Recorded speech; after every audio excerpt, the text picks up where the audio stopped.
This is a notice for all participants. This is a public meeting and proceedings are being webcast live online. A recording will also be available for playback on the Council's website shortly afterwards. Please note that your name will appear in the live stream and in the recording. Should you not wish for your image to appear on these, please turn off your camera. Third parties should not record or film the local plan hearing sessions, and neither the Council nor the Planning Inspectorate are liable for any third-party recordings. Thank you.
Okay, good morning, everybody. It's just gone 9:30, so time for me to resume the hearing sessions as part of the examination of the Tunbridge Wells local plan. I've just checked cameras and videos of Charlotte, so hopefully everybody can see and hear me okay. Welcome along for those of you who haven't attended any of these sessions thus far. I noticed there's a couple of new faces around the virtual table. My name is Matthew Birkinshaw, Chartered Town Planner and the Inspector appointed by the Secretary of State to carry out the examination. I'll quickly go through some housekeeping matters. I'm mindful there are some new participants here who haven't attended previous sessions, but before I do so, I'll just hand over to Charlotte Clancy, who's the Programme Officer, and just ask Charlotte just very briefly to advise if there's any matters arising that we need to be aware of before we start with the hearing or the technology. Nope, everything's good. No, everything good to go. All the participants logged on. Excellent, thank you very much. Okay, so we're moved on in the examination of the local plan. This is I think the third, maybe even the fourth week of hearings that we're having now, and we've been meeting within the council offices, and we've been meeting online using Zoom for the last week and a half or so. And actually the Zoom meetings have gone fine in terms of the technology. Everybody's been able to log on and hear and see each other. I will very quickly just run through how it works. So when we start, I'll ask that only myself and the council have their cameras and microphones turned on. And what will happen is we'll go through the matters, issues and questions for the site today. As there's no agenda, we'll go through matters, issues and questions. The hearings are a structured discussion led by myself, and I'll probably start by asking questions of the council. I'll then invite participants to get involved in the discussion and the debate and put your points forward. The hearings are an opportunity for participants to sort of engage in the process and put your representations forward. So please do sort of participate in the discussion. What I would just say is, please, when participating in the discussion, please do stick to the points you've made in your representations. So the hearings aren't an opportunity to get involved in the debate or discussion about sites that you maybe not made representations about, or introduce any new substantive points or evidence which neither the council nor myself has had the opportunity to be aware of. So please do get involved in the discussion, but please do stick to the representations that you've made. In terms of how the technology works, just for those of you who maybe haven't used this before, mindful that several of you probably have. So at the bottom, I've got various buttons. I've got a participants list, a chat function, which has been disabled, and reactions. If I want to raise my hand, I can just press the raise hand button like so. So if you do wish to speak, if you use the raise hand function, I can then see that you wish to speak and I can bring you into discussion. If it's the first time that you've spoken, if you could introduce yourself, let me know who you are. If you're acting on behalf of a particular client or landowner or residents group, that would be much appreciated. And then again, when you finish speaking, if you can turn your camera and microphone off, and again, you can, like so, lower your hand, and I know that then you've said all you need to do. As I said before, really, it's an opportunity for participants to put their points forward. So please do engage in the discussion. And if you have any questions or queries, please do let me know. Or equally, if you've got any points that haven't been touched upon in the matters, issues and questions, or maybe haven't been touched upon in the discussion at the hearing, but you'd like to put those points forward again, please let me know. This is an opportunity to do so. Before we get going then, anything from the council? No, thank you, sir. No, happy to get going. Okay, thank you very much. So, as I said before, we've moved on in the discussion, and we're starting to look at some of the residential non-strategic sites in a bit more detail. And so we've got as far as issue 7, especially this morning looking at Cranbrook in particular. So the first few questions really relate to the allocations in the plan, which are CRS1 and CRS2. And in the matters, issues and questions, I asked the council to just outline to me and explain how these allocations in the plan differ from the current adopted plan, and also how they relate to existing planning permission. So I don't know whether as just by way of introduction, as a starting point, it might just be helpful for the council just to explain then, so CRS1 and CRS2, what the allocations are and how then they relate to both the existing planning permission and also the existing adopted site allocations plan. I'll ask Mr. Scully to introduce. So, thank you. Essentially, if you look at the plans within the pre-submission local plan, map 36, which is CRS1, and then map 37, which is CRS2, the red line for these combined sites are the same as CRS4 that was in the south. The old CRS4 allocated 200 to 250 units.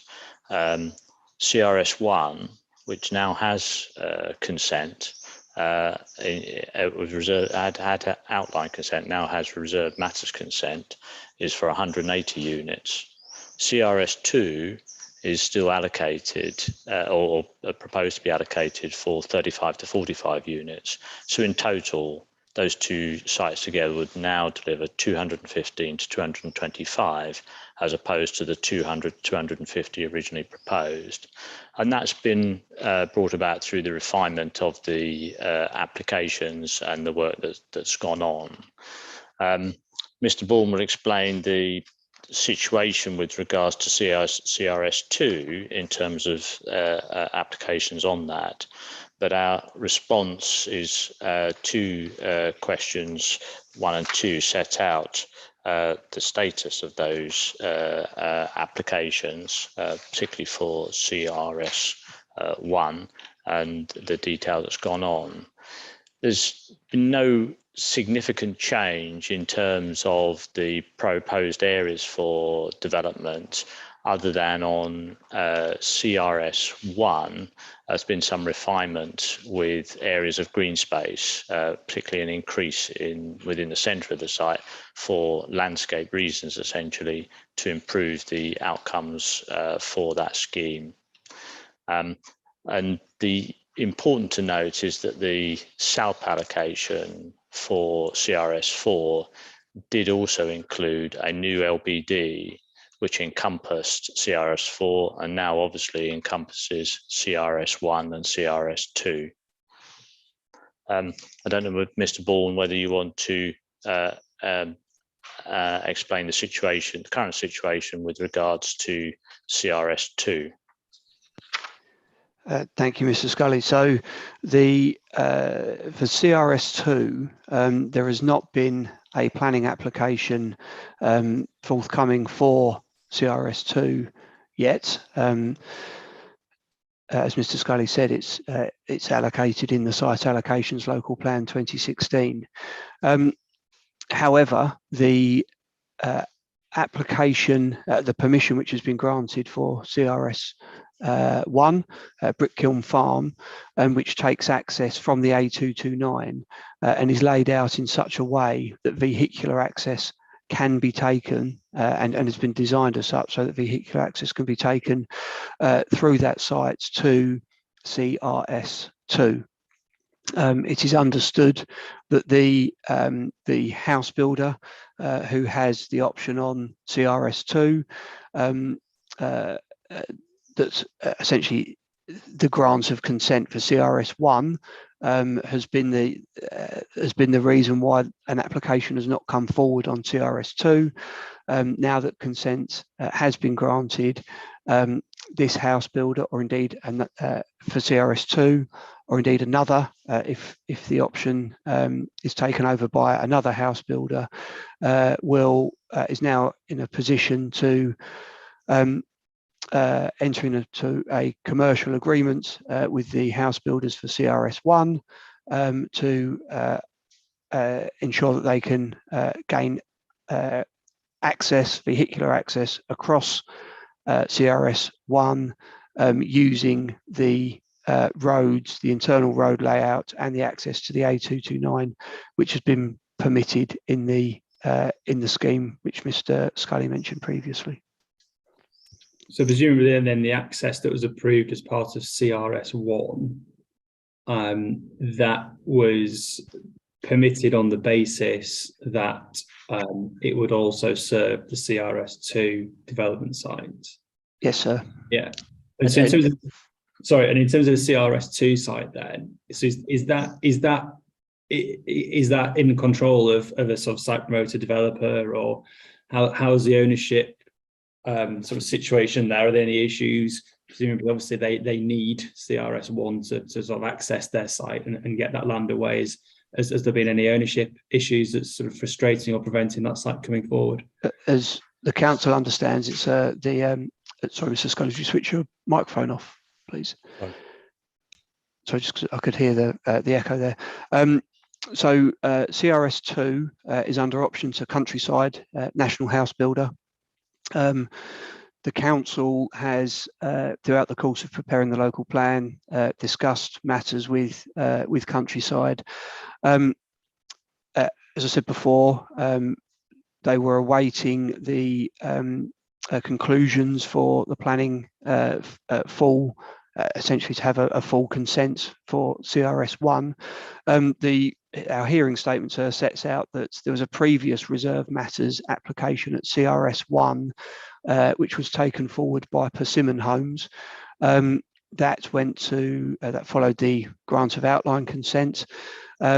That's progressed through to a resolution to grant at the council's planning committee.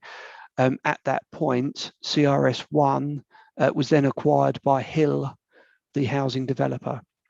So it's now the case that Countryside, they had been waiting for the grant of consent for Persimmon to then essentially enter into a commercial agreement with Persimmon to take access. It's now the case that they will need to do that with Hill. We do understand so that the option is due to expire this autumn, and it will then be a case of either Countryside, or indeed, if they don't take up that option, another house builder taking on the option and then entering into that commercial agreement. But from the council's understanding, and as I said, we have discussed this throughout the period of considering the plan, given its existing allocation, that there, that is not a barrier to its delivery. It's probably just also worth mentioning that CRS2 is owned by a single landowner who has, maintained very regular contact with the council, and that in terms of the layout for CRS1, in terms of both pedestrian vehicle access and numbers of vehicles, that's all taken into consideration. The development on CRS2. So presumably then the reason and rationale behind the slightly different approach in this plan of splitting the two sites into two allocations reflects the land use and the fact that obviously one larger parcel, if you like, CRS1's at a much more advanced stage, obviously now benefiting from detailed planning approval. Yes, sir.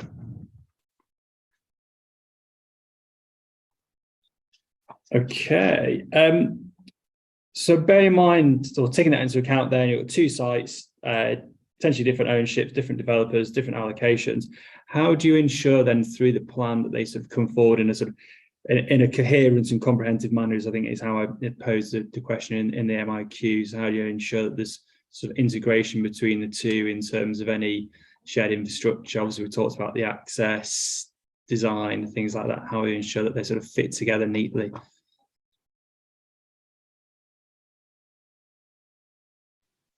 So if I could turn to page 8 of the council's hearing statement, which sets out how each of the various matters or elements we've referred to it as, how the council has ensured that those sites will come forward in a coherent manner. Whether that be the areas for built development, as expressed by Mr. Scully previously, that the quantum of development has been refined through the course of the consideration of the application. In terms of interconnected green spaces, we have explained how the policy requirements carry forward or ensure that there is integration in terms of the provision of those interconnected green spaces, particularly criterion 6A in CRS1 and then 7A in CRS2. Similarly, in relation to landscape buffering, there is the linkages between the two. In terms of access roads, it is requirement 3 for ALCRS2, which specifies particularly the route or where the access should be taken through CRS1, and additionally, in terms of both that and pedestrian links, that's set out at criterion 2 of CRS1. So, sir, it's through the wording of the policies that the council will ensure they come forward together, combined with the fact that the council has been very mindful of the allocation under the site allocations local plan in considering the outline and then reserve matters application for Brickkiln Farm. So the consent allows for those to come together in a comprehensive manner. I think it's also just worth saying, so that the green infrastructure plan for CRS4 in the site allocations local plan clearly made sure the two sites, which are now separate, work together in terms of green space, and those that the philosophy applied to those CRS1 and CRS2 is also being carried forward now to CRS3.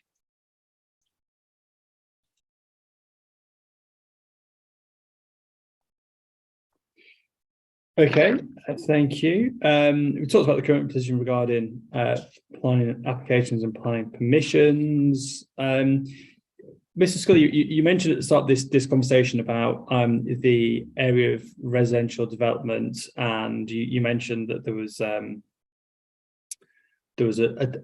minor sort of internal area that had been identified, I think, as open space or green space. So again, just talk to me about that then. So is this the primary difference then, certainly in terms of CRS1, between the adopted plan and the plan before me? Or did the site allocations plan not go into the same detail in terms of setting the sort of residential areas on the policies map? The approach was broadly similar to identifying green space and built areas of built development. I would say that with the current submission local plan, that approach is perhaps more refined and more detailed. Some of that as a result of the LVIAs that we've undertaken with Hankers and Duckett's Associates. With this particular site, we've had the benefit of a very, very long discussion with outline application and then a long development of reserved matters, and that has resulted in refining the developable areas through the detailed work undertaken for that. And so yeah, the main change between any area of built form and green space is within that central area. Some of the outer boundaries have changed very slightly, but that the central area has been identified as a sort of internal green space due to its screening effects it has, biodiversity value it has, because it was an area of woodland until fairly recent times, and because of the sloping nature of that part of the site in terms of efficiency of use of the land. So it works on a number of levels, and we see that as a substantial improvement to the scheme. And so you can see that through a comparison of map 36 and the area shown on the 2016 policies map for Cranbrook. There is it's the section which sort of loops into the middle of the site, shown as green on map 36, which isn't indicated as landscape buffering in the 2016 site allocations local plan. So a combination then of the additional LVIA work that you've done and also the sort of further detailed work that's being carried out as part of that plan application process, which obviously the council's had before it, so is being able to sort of refine and narrow this down in terms of residential areas. Okay. Any questions, comments or observations from anybody at this stage on either of these two sites?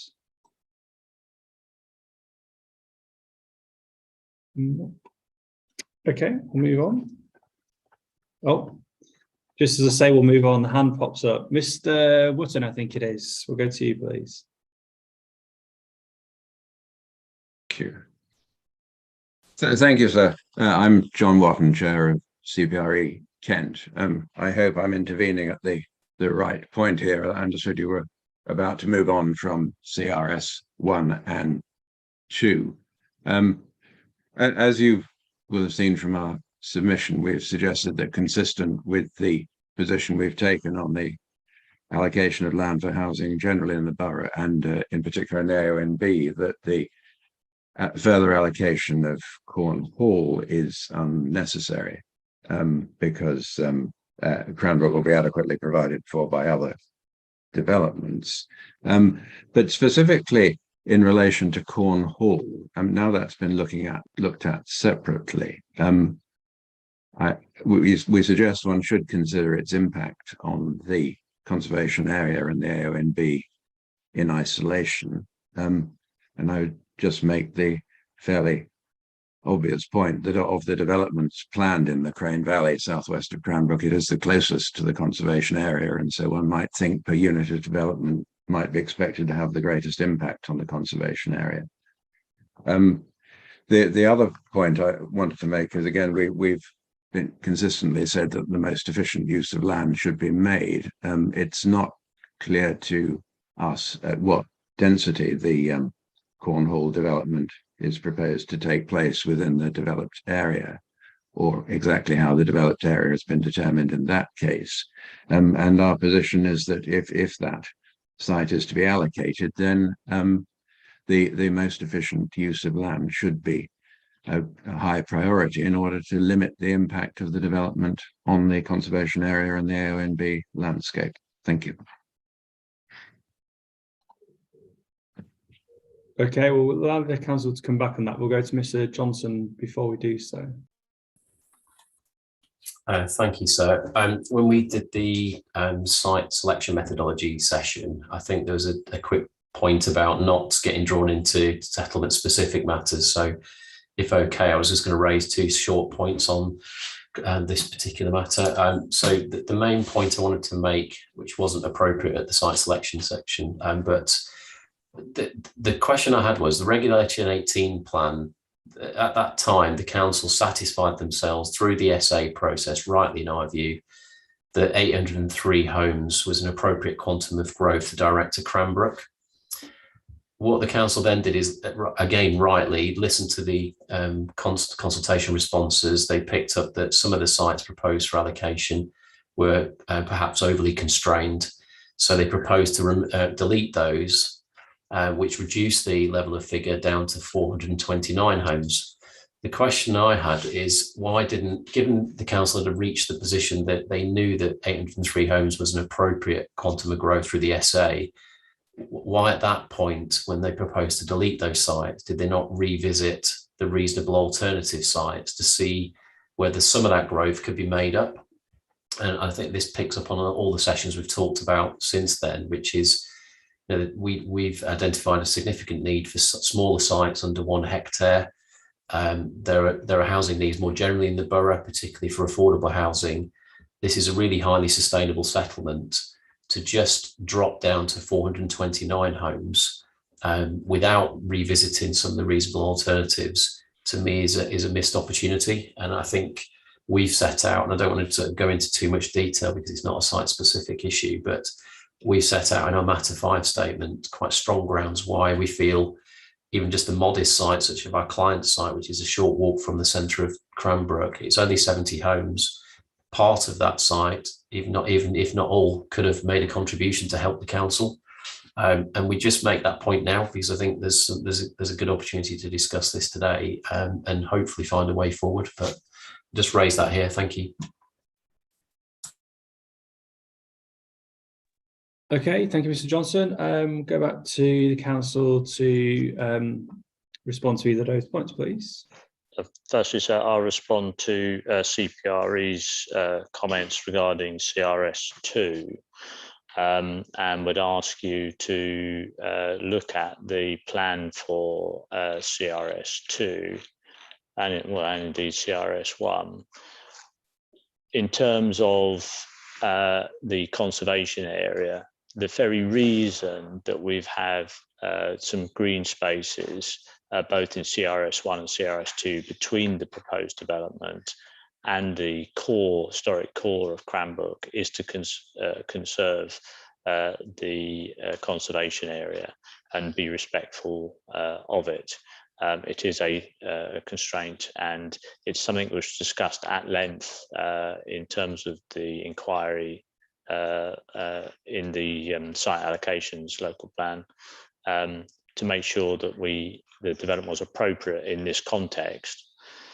The land to the southeast, which is shown as green space, is constrained by topography, ancient woodland and watercourses.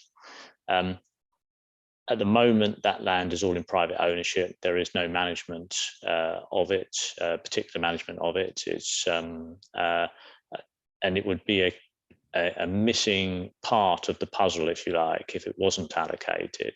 Immediately to the northeast of this site is the local nature reserve, which is a very small part of the Crane Valley, and the woodland that comes with CRS1 and CRS2 helps protect that nature reserve and the ancient woodland and bring it into appropriate management. So having some continuity along there is really, really important, but also CRS1 provides an extra and very positive link from CRS2 through from CRS2, CRS1, through CRS2 into Cranbrook and the sort of main shopping area. So we do want it, and think it's an important allocation. It is for a small number of units, but that's because it's heavily constrained by the conservation area and by ancient woodland and topography. And I'll leave Mr. Bourne to come on to the other points raised. Just very, very quickly before you do, we talked about, didn't we? I asked a question back on one of the days when we talked about site allocation boundaries and limits to built development. Why have you got these sort of much larger red lines around some of these sites? And I think these are good examples. The response that you gave there was, well, it's within same land ownership, but also there's the issue of these areas of woodland or open space. It's about managing them, potentially adding to them, consolidating, improving green areas, buffers, planting, etc. So I think that's just by way of background. I think that was one of the topics that we spent a bit of time going through. I think it's fair to say these are probably some quite good examples of why you've done that. Yeah, very much so, sir. The drive behind a lot of the policies is overall benefits, and that's to the local environments and to the Aonb. These schemes deliver direct improvements that relate to the objectives in the Aonb management plan, and so that's why we think that it's very important to take this wider land within the allocation.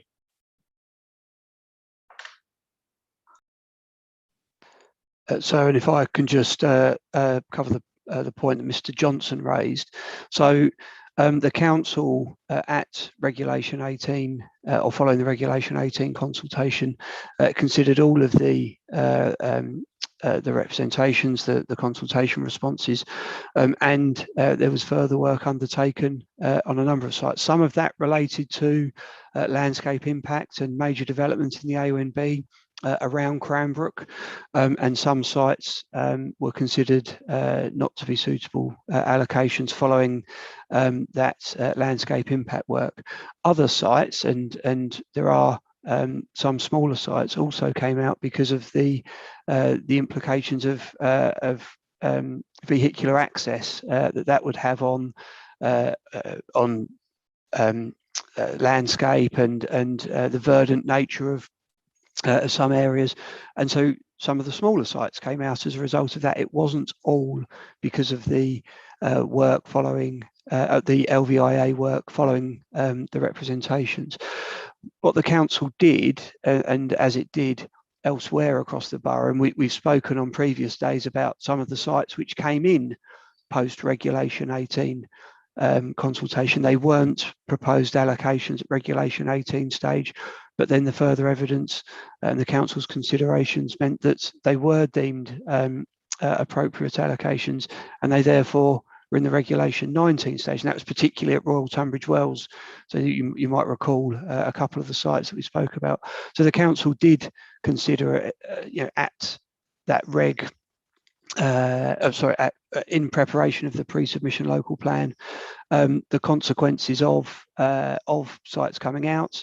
It looked again at the sites, and those that it felt were suitable were proposed for allocation at Regulation 19. I think it's also just worth adding that there were objections to major development from Natural England and the Higher Wood Unit, but there was also objections to the quantum of development as well.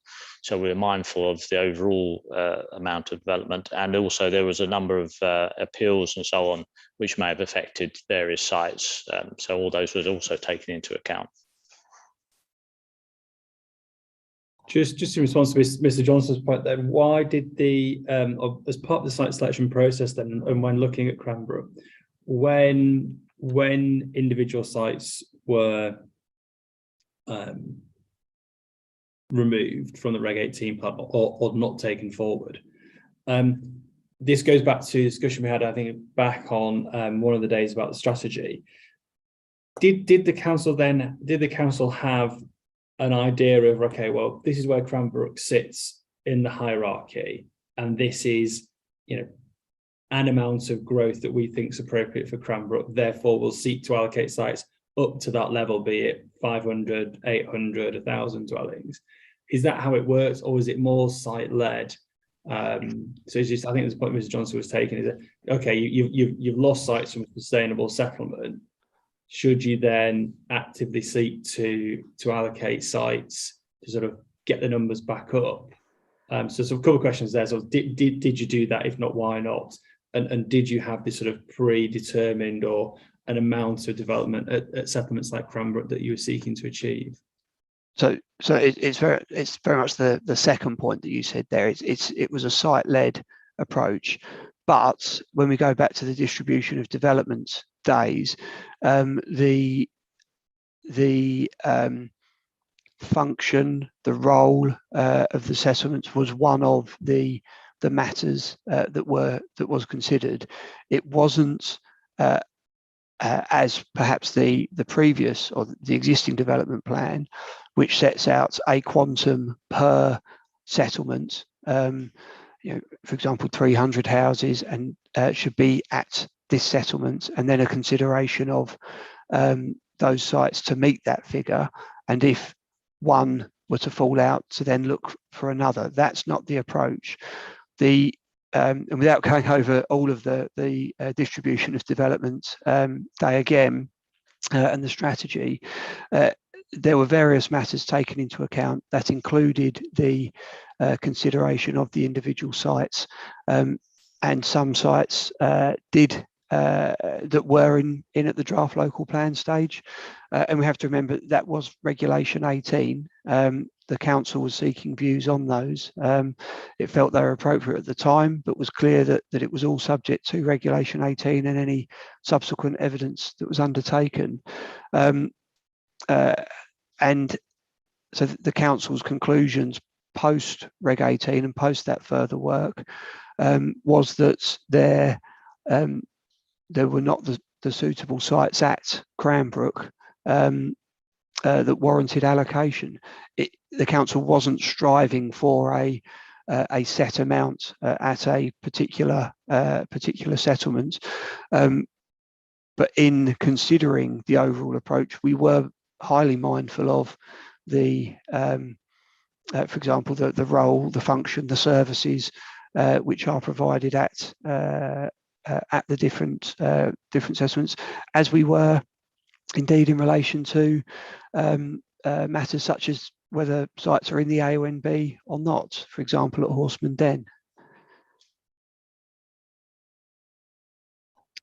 So it's in your position then clearly that the plan isn't unsound by not taking the approach to, everyone's probably seen in other plans and previous plans within the borough itself, where it's the traditional settlement hierarchy.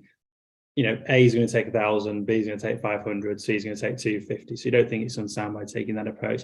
It was more site-led, but we talked on the spatial strategy day that the council did take into account the settlement role and function study, issues about accessibility, sustainability, and so that was all sort of fed into the overall mix, if you like, as to why these sites came forward. Yes, sir, absolutely. Mr. Johnson. Thank you. So yeah, I follow that line. I think from my point of view, looking at this objectively, if you've looked at this, if you've come to a view that you're deleting some sites and there's an acknowledgement that 70% of the growth is going to these two larger sites, which were rehearsed yesterday, and Cranbrook is a highly sustainable settlement, to me, you would revisit the list of sites you've got as a reasonable alternatives, but you'd be more forensic and say, are there parts of those sites, if not all of them, that could help meet some of these identified needs, and particularly for sites under 1 hectare, as rehearsed yesterday, to make a contribution. And as we set out in our Matter 5 statement, there's a number of instances where the landscape assessment, for example, looked at larger parcels, but there were comments made by the consultants at a lower level that picked out particular parcels that weren't particularly constrained or had a much lower impact in Aonb or landscape terms, that were closer to the town centre, didn't have heritage impacts, but could have made a modest contribution. And I know we're not here to talk about emission sites, but our client site is really small, less than 70 units, site 25, could have made a contribution. And we still think it can make a contribution through the modification process of this plan. We feel that it's a really highly sustainable settlement. Just dropping it by half from 803 homes to 429 without that balance and checks exercise, I think is remiss of the council. I think there's probably an exercise to continue to do there through once you've concluded on the overall housing numbers at district-wide level. Thank you, sir. Same question to you, Mr. Johnson. Then, so do you think, obviously, what the council's position is? Well, we've got a plan. We've identified a housing requirement and taken into account what people have said about capped and uncapped needs, etc. What the council said is, we've got a plan, we've got a housing requirement. We are, through our site allocations and existing commitments, we are meeting our housing needs. And in fact, we're going over and above that. We talked about the buffer yesterday. And I know that's predicated on a lot of what we talked about delivery and the justification of individual sites. But at a very high level, what the council said is, we are meeting our housing needs and we've got a buffer. We've got a settlement such as Cranbrook, where we've got site allocations there. There's 400 odd houses being proposed. If some people think that's too many, so CPRE are here objecting. So what the council is saying is, we've got a plan, we're meeting our housing needs, we've got a sustainable settlement where we've got allocations there, 400 odd houses. What's unsound about the submitted plan in that regard? I think we've set out in our Matter 5 statement the detail on that, but I think from my point of view, it's you start with, as you say, the settlement hierarchy, and you look at the quantum of development that is sustainable to that settlement. And we say, when you look at the table 54 of the SA, the conclusion you draw from that is our client site and other sites score better. And there's a comment on page 155 of that SA that says where sites score better but weren't allocated, there may be other reasons. And we've set out in our Matter 5 statement, we've listed each and every one of those reasons and can't find why certain sites, particularly our clients, were omitted in favour of the allocated sites. And I'm not opposing the allocated sites per se. What I'm saying is that if you're a member of the public looking at the SA, it's reasonable for you to say, and government guidance requires you to demonstrate why you came up with the strategy you did, and why equally you rejected the reasonable alternatives to arrive at that conclusion. And that's the thing that we've said hasn't been clearly articulated, that there's something beyond what's been written in the SA as to why this or other sites are being omitted. And it may well be as simple as we deleted the sites and didn't feel we need to look any further, but what we're saying is that the starting point is you need to look at these sites. And I only use one example. And I've detailed this in our Matter 5 statement. The reason our client site was originally omitted was because the council put down that it didn't have a site access. We pointed out to them it did have a site access, and they then changed the reason for omission to there was a highway capacity constraint. So we met with county highways, and there wasn't a highway capacity constraint. And so the journey went. So we've met with the council a few times to try and address these, because we feel, being objective about this, it's a short walk to the town centre. To me, there's no logic in omitting it. Lower Aonb impact. The LVIA carved out a little paragraph that said this site had lesser impact. So I couldn't track through why the SA omitted it. And that was the main concern. And I raised it in the Matter 5 statement to avoid sort of rehearsing it too much in oral sessions. Sorry, sir. No, that's okay. Thank you very much. Ms. Bourne, did you want to come back on anything that Mr. Johnson said? So yes,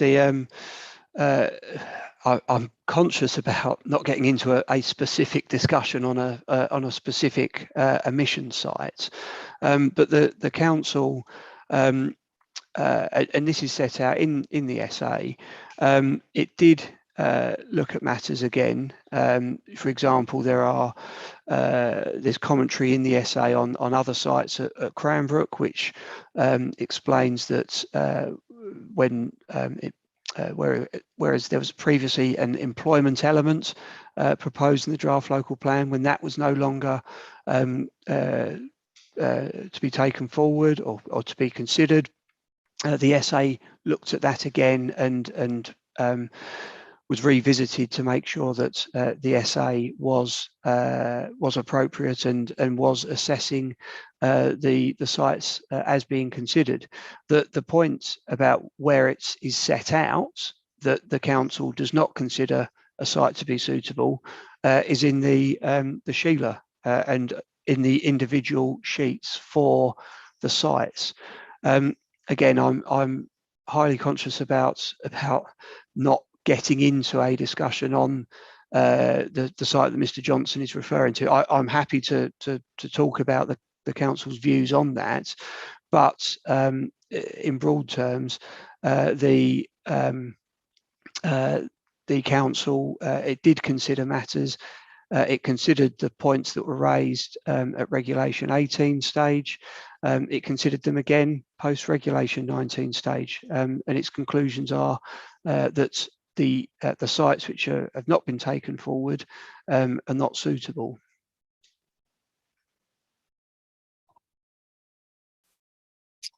Any final points, Mr. Johnson? We'll move on. Yeah, just I agree with Mr. Bourne. This isn't the forum to have a site-specific discussion. All I would suggest is, if following the conclusions of your report, there's a requirement for modifications and additional sites to be looked at, I'd welcome the opportunity to meet with Mr. Bourne or his colleagues to talk through some of these issues, because we've set them all out in our Matter 5 statement, purely to be helpful for that outcome. If that is the outcome, our client is here, it's a relatively small site, we could assist. So maybe deal with it that way rather than continue the discussion. Thank you. Okay, Mr. Watson. Thank you. I don't believe that Mr. Bourne or Mr. Scully addressed the question of whether the area allocated for residential development within ALCRS2 is the minimum necessary to accommodate the number of units now contemplated for that site, 35 to 45 units.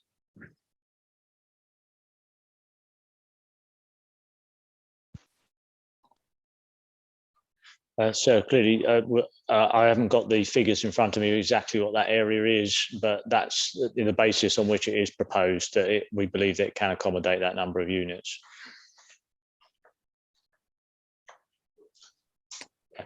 It was so in CRS2, in the council produced a note, didn't they, on densities, site areas, etc. I think you had this one down as about 20 dwellings per hectare. And again, this goes back to some of the discussions we had on certainly the density session about, it's that balance, isn't it? It's that balance between, yes, clearly, making efficient use of land, but you've got Aonb, you've got heritage constraints. So it's and I think a lot of this comes down to the plan application stage as well. At a local plan level, it's very difficult to say, well, this site should have 20 or 25 or 27 dwellings. That's very site-specific detail, which the plan application process is there to consider when full plan applications or outlines and reserve matters come forward. Just in terms of the second point that was raised then, about sort of considering impacts. So for CRS2 in particular, so that site doesn't benefit from plan permission. Again, and this goes back to, I think, question 6 in the matters, issues and questions. How did you consider CRS2 then and its impact on landscape character? Did you consider it as an individual allocation? Did you consider it cumulatively with CRS1? Obviously, in the existing plan, it's one allocation. So how did you sort of test and consider that site?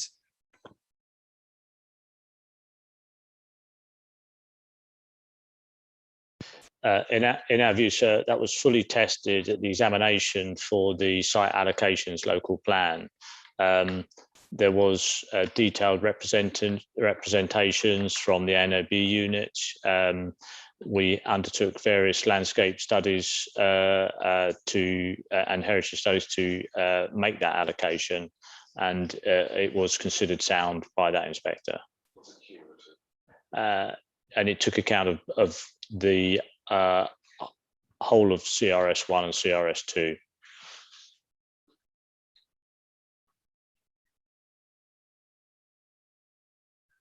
And in terms of considering the allocation sort of afresh then as part of this examination process, in terms of landscape character and landscape impact, was that the council's sort of default position that, well, it's in the adopted development plan, therefore it'll be sort of, you know, rolled forward and sort of reallocated in this plan? Or again, just for benefit of the hearing, you know, what sort of testing did you do, be it through the SA, be it through LVIA work? What did you do to sort of reappraise this site? Or was it just well, it's allocated so it can continue? Well, I don't think it wasn't just it's allocated, let's continue.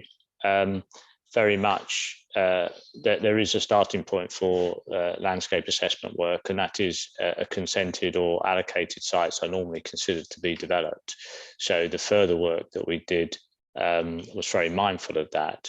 But in terms of framing policy for this allocation, we've picked up on issues that has been discussed already about relating the development to the site context, to the allocation at CRS1, and taken forward any matters that were relevant to that came forward with the development and application for CRS1.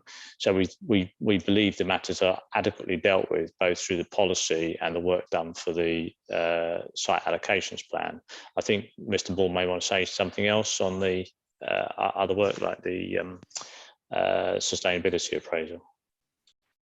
So it was, the sites were considered through exactly the same process and review as all of the sites in the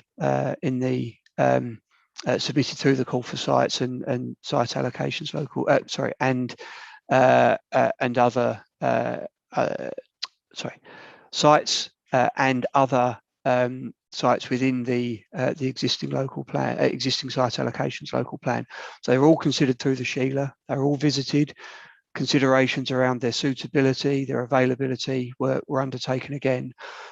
I think it is, as part of that, we were very mindful that they form part of the existing adopted development plan, and that they do form, and certainly for CRS1, that there was an outline application and then permission and then subsequent reserve matters. So they were subject to the same considerations. As Mr. Scully and I highlighted previously, considerations around the availability of CRS2, that was something that we were mindful of as it hadn't come forward, hence the considerable discussions with the developer there. So yes, subject to similar approach to the other sites, but ultimately, you know, a big factor in their in the considerations as to their suitability was the fact that they had been subject to relatively recent examination, 2015, by the in relation to the site allocations local plan, and were found to be appropriate and form part of the existing limits to built development and the and the policies in the adopted development plan. And in terms of CRS1 and CRS2, were they subject to SA as individual allocations for the purposes of this plan? Yes, sir. Yeah. Okay. Okay, any other final comments on either of these two allocations then before we move on?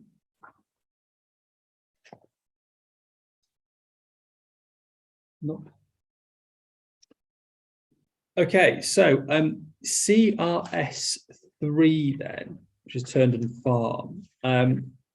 Just talk to me about the current position there. So obviously this, I asked within the Masters issues in question what the current position regarding the plan application was, and also mindful that I think this has been subject to sort of quite a lengthy inquiry. So what's the latest position on that? Do we have a decision? Not quite. So at Turndon Farm, there is an extant consent around the farmstead itself, and permission for, unfortunately, the farmhouse burnt down, or largely burnt down. So there's a consent for further 3 dwellings to replace that. So those consents have been granted. The planning application 20/00815, which is subject to your question 7 for 165 dwellings. That was considered by the council's planning committee in January of last year, and the committee resolved to grant consent subject to conditions and the completion of a Section 106 agreement. That was called in by the Secretary of State. There was a quite lengthy inquiry held in October and November of last year. The council has been advised in a letter from the planning inspectorate dated the 4th of April that the inspector's report has been sent to the Secretary of State for consideration, and that a decision would be issued on or before the 4th of July. And given where we are in June, we're expecting that decision in the coming weeks. We haven't received anything further since the council provided its hearing statement. Okay, well, we can go through the questions and understand that allocation in a bit more detail. So there's lots of written submissions on this, which I've all gotten taken into account. Just thinking out loud, really. This is obviously a live issue, and one where the decision on this inquiry could well be clearly a material consideration for this examination. Thinking out loud and sort of putting you on the spot, really, I wonder whether there needs to be the possibility of a return to this topic, be it at one of the reserve sessions or potentially through written representations on the outcome of this decision. There are so many possibilities that before us, whether it's approved, refused, if it was refused, the reasons why it was refused, all different permutations, really, that just quite frankly at this stage we don't have. Yeah, it sounds like we could do very soon. So just sort of floating the idea, really, is we can go through the questions today, but I wonder whether there's going to have to be a requirement to either certainly deal with it through further written exchanges, or maybe even using a reserve session, depending on the outcome of the decision, to discuss this in a bit more detail.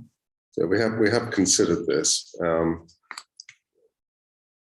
hopeful that the decision will be through on or before the 4th of July, but we can't guarantee it quite clearly.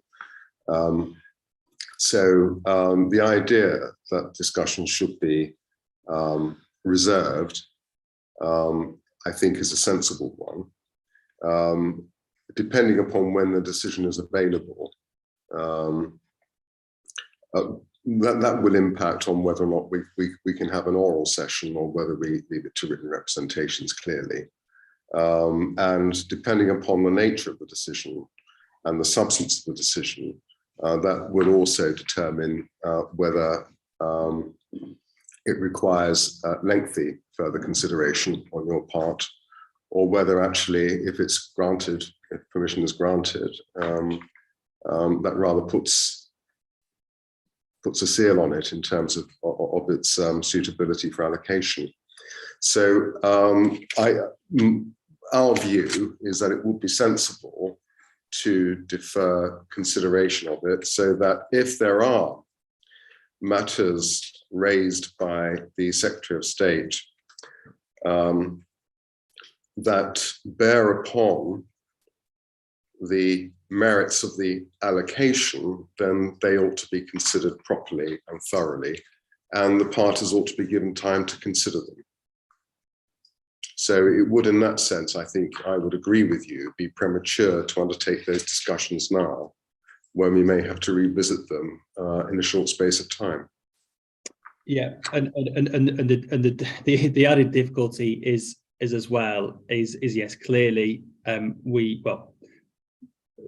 first of all, I can't guarantee when that decision will land. None of us can. We don't know what that decision may say, and like you say, that there may be there may be some important points within there to discuss, and then obviously in the interest of fairness, I need to give people opportunity to sort of digest that information, and then either sort of reappear before this process or seek written views. So there's a lot of uncertainties, and there's a lot of sort of loose ends in that regard that we can't sort of tie down at this stage. But I think I was mindful in sort of preparing for this session, thinking, well, we still don't have this decision, but could be sort of quite determinative, really, for consideration of the local plan. And of course, it doesn't follow that even if permission is refused, that the allocation falls away. We don't know the reasons for it, and exactly. There might be justification still to allocate. Yeah, exactly, and that would all be matters to discuss, and obviously I know that Mr. Grant's here on behalf of the developers, and clearly they would, even in that situation, they would clearly be putting points forward. So I think it's Mr. Grant. I believe Mr. Grant's acting on behalf of the promoters on this one. So I'll just bring you in at this stage. Just obviously listening there to this situation. Obviously, I appreciate I've sort of put it on people, but just your views on whether or not it would actually probably make more sense to, given where we are, the very sort of, we're only sort of less than 2 weeks away from that deadline, whether it would actually be more sensible to sort of defer any detailed discussion of this issue. So from Barclays' position, we certainly think there will need to be some discussion after the Secretary of State's decision, whatever it may be. But in terms of whether we need to defer today's discussion, I think the point's already been made that it is a decision on a scheme. It might well be that we don't, that what is said doesn't end up being determinative of, say, the allocation itself. For example, if it's refused on, say, design grounds, that's something that can be dealt with, but doesn't fatally undermine the allocation. And so that, sorry, I'm just taking instructions as things come through, so sorry. So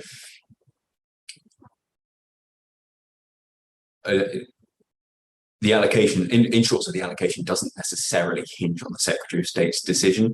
And if it would help you, sir, to discuss the broader points now, we're certainly very happy to do that. But, yeah, I agree. I think there's some broader discussions and questions that I still have about the allocation, which we can certainly go through today. And obviously we can understand, obviously CPRE are here as well, who've made representations on this. And obviously the Aonb unit were due to be here today as well, but unfortunately can't make it. Obviously taken their written statements into account as well. So yeah, I agree. There's certainly some discussions to have today, but I think there will potentially, there's so many possibilities with this one. There'll be, there's so many possibilities of different avenues to go down. Like you say, we sort of hypothesizing on, what may happen. So I think on that basis, I sort of just put a marker down that may need to be another discussion. The question is then, there are reserve sessions. Let me just bring up the programme. There are reserve sessions which obviously we could use without having to re-notify because they're in the program already. Let me just bring up my program.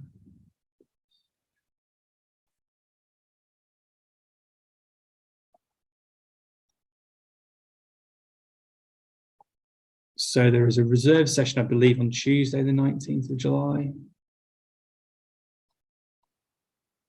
There's one on Tuesday, the 19th of July.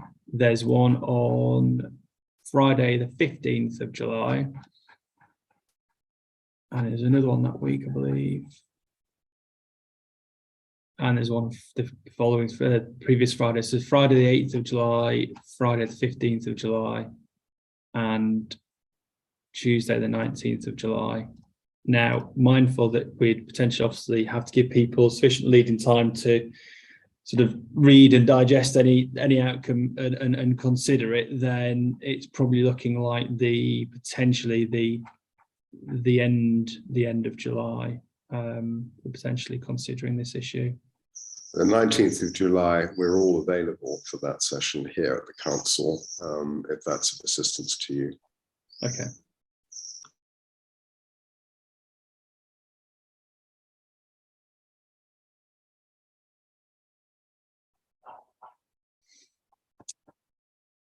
Okay, what we'll do is we'll go through the questions that I've got today. Obviously, if whoever the decision comes to, somebody can obviously let the program officer know as soon as that decision is available, or if it's delayed for whatever reason, again let the program officer know, and then I can take a view on sort of next appropriate steps.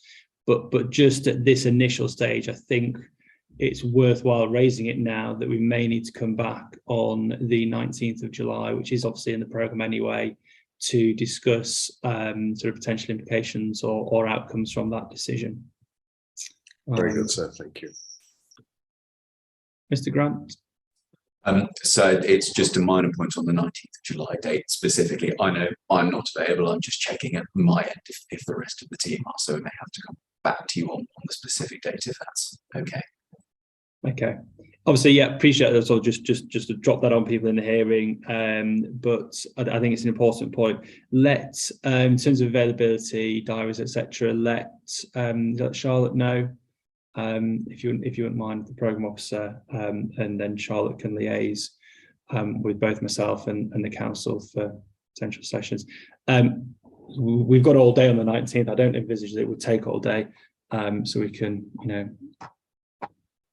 suits the times, get the times to fit. What we will do is, I do have some questions about it. So obviously the first question was about the plan application process, and yes, it was a lengthy planning inquiry, and that's not something that we can replicate here as part of the local plan examination.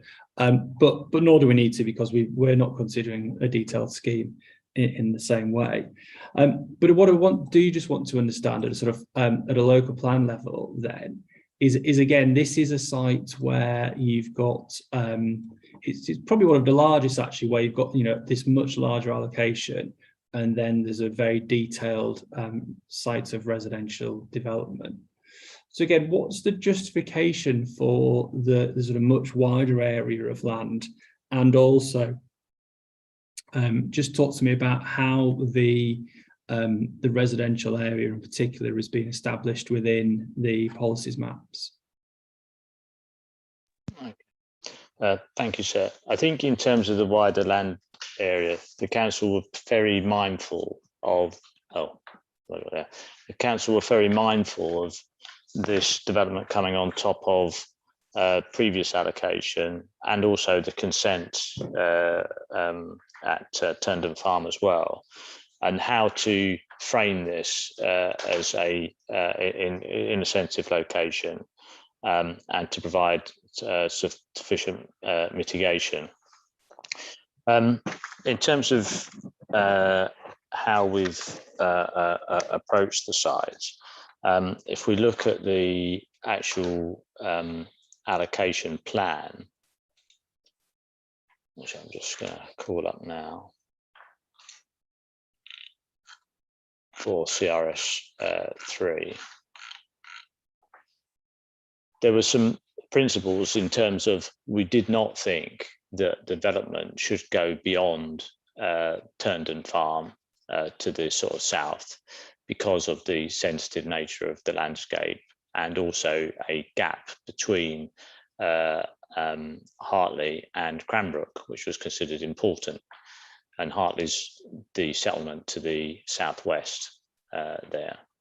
The land to the northwest, you'll see that the development is set back from the roadway, and that's consistent with the approach taken to CRS1. And again, there was two reasons that. One was to make sure that there was retained a perception of gap between the two settlements, but also so that this was seen as not just being bolted on to Cranbrook, as other modern estates have done, particularly Frithway to the east, and had its sort of own identity and separation. The third constraint really is the Crane Valley, and maintaining a separation from that so it can function naturally. It contains ancient woodland as an important green corridor for the settlement. And so we've now got a consistent approach with this allocation and the previous allocations and the existing situation in Cranbrook. So there is a green wedge that goes all the way through this valley and so on. Within the site, there is another green parcel separating two areas of development, and that's because that was a substantial former field boundary with some significant features and should be retained. So the site's owner and promoter has submitted a statement to you, and if you look at their appendix 4, there's electronic page 18. I don't know whether you have that to hand. There is a sort of an historic map in there. And the site, as it is now, or as it was before any development took place, isn't the same as this. Essentially, the orchard had been lost, and a stretch of woodland and watercourse between Turndon Farm and the Crane Valley had been removed and culverted over, and the field patterns, other than the one which we've retained within the scheme, were largely lost, and the area was turned to equestrian development. And so those were our sort of boundaries, if you like, and the land was available for mitigation, both for landscape and biodiversity. And this is where this scheme makes a really exceptional contribution to Aonb management plan objectives by restoring the landscape to the south, to its historical former pattern. It puts back in the woodland shore and the stream corridor. It puts back in historic hedgerows. It provides buffers for the ancient and retained woodland. And in addition, once we undertook the more detailed LVIA for this site, we've added in, agreed with that work, essentially the Reg 18 plan, but added in to one of the blocks to the road a strong area of woodland to help with that separation between settlements. So the extent of development does need to be controlled in the way that we've shown to protect essentially the Crane Valley, the separation between Cranbrook and Hartley and the wider countryside, and ultimately provide a really strong edge of settlement in this location. The land is all to be secured under in perpetuity under a LEMP and Section 106 agreement.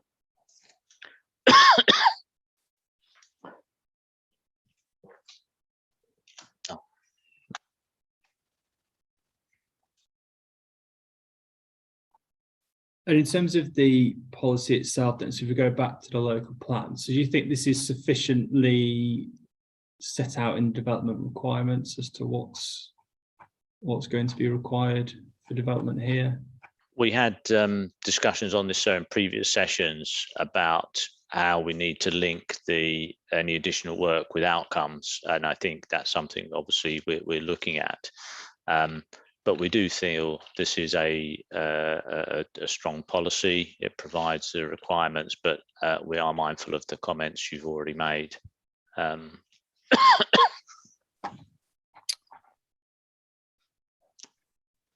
Is there anything in the policy? Just maybe 1 second whilst it's bringing it up.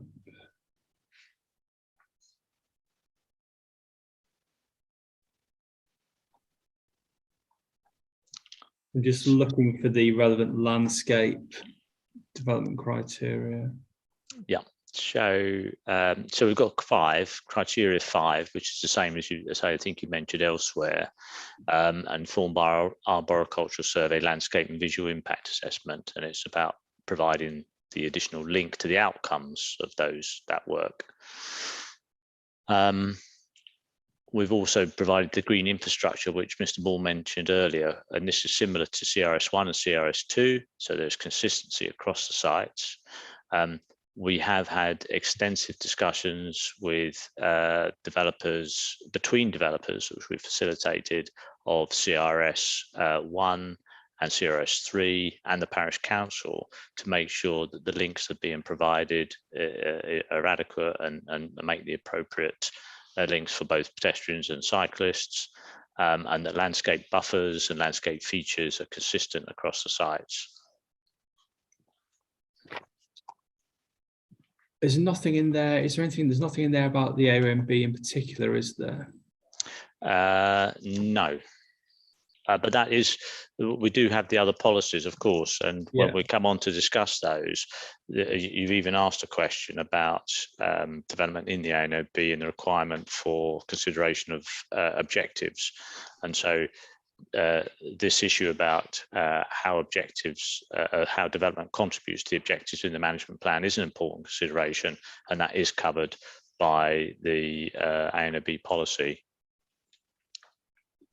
Do you think there needs to be anything in the allocation policy itself? Just I don't think so. I mean, the plan has to be read as a whole, and if we did so, we'd have to obviously apply that to all the Aonb developments, I think, and say much the same. And we do have this footnote at the end of the policy, which particularly as a helpful aid memoir to point the people in the direction of the most relevant policies. Oh, where's that? Sorry. That's at the end of the actual policy section, after the blue box. It says, in addition to the criteria above, the relevant policy should be referred to in the local plan. And it's got EN1, EN3, EN10, and particularly it's got EN19, the High Wood Area Outstanding Natural Beauty.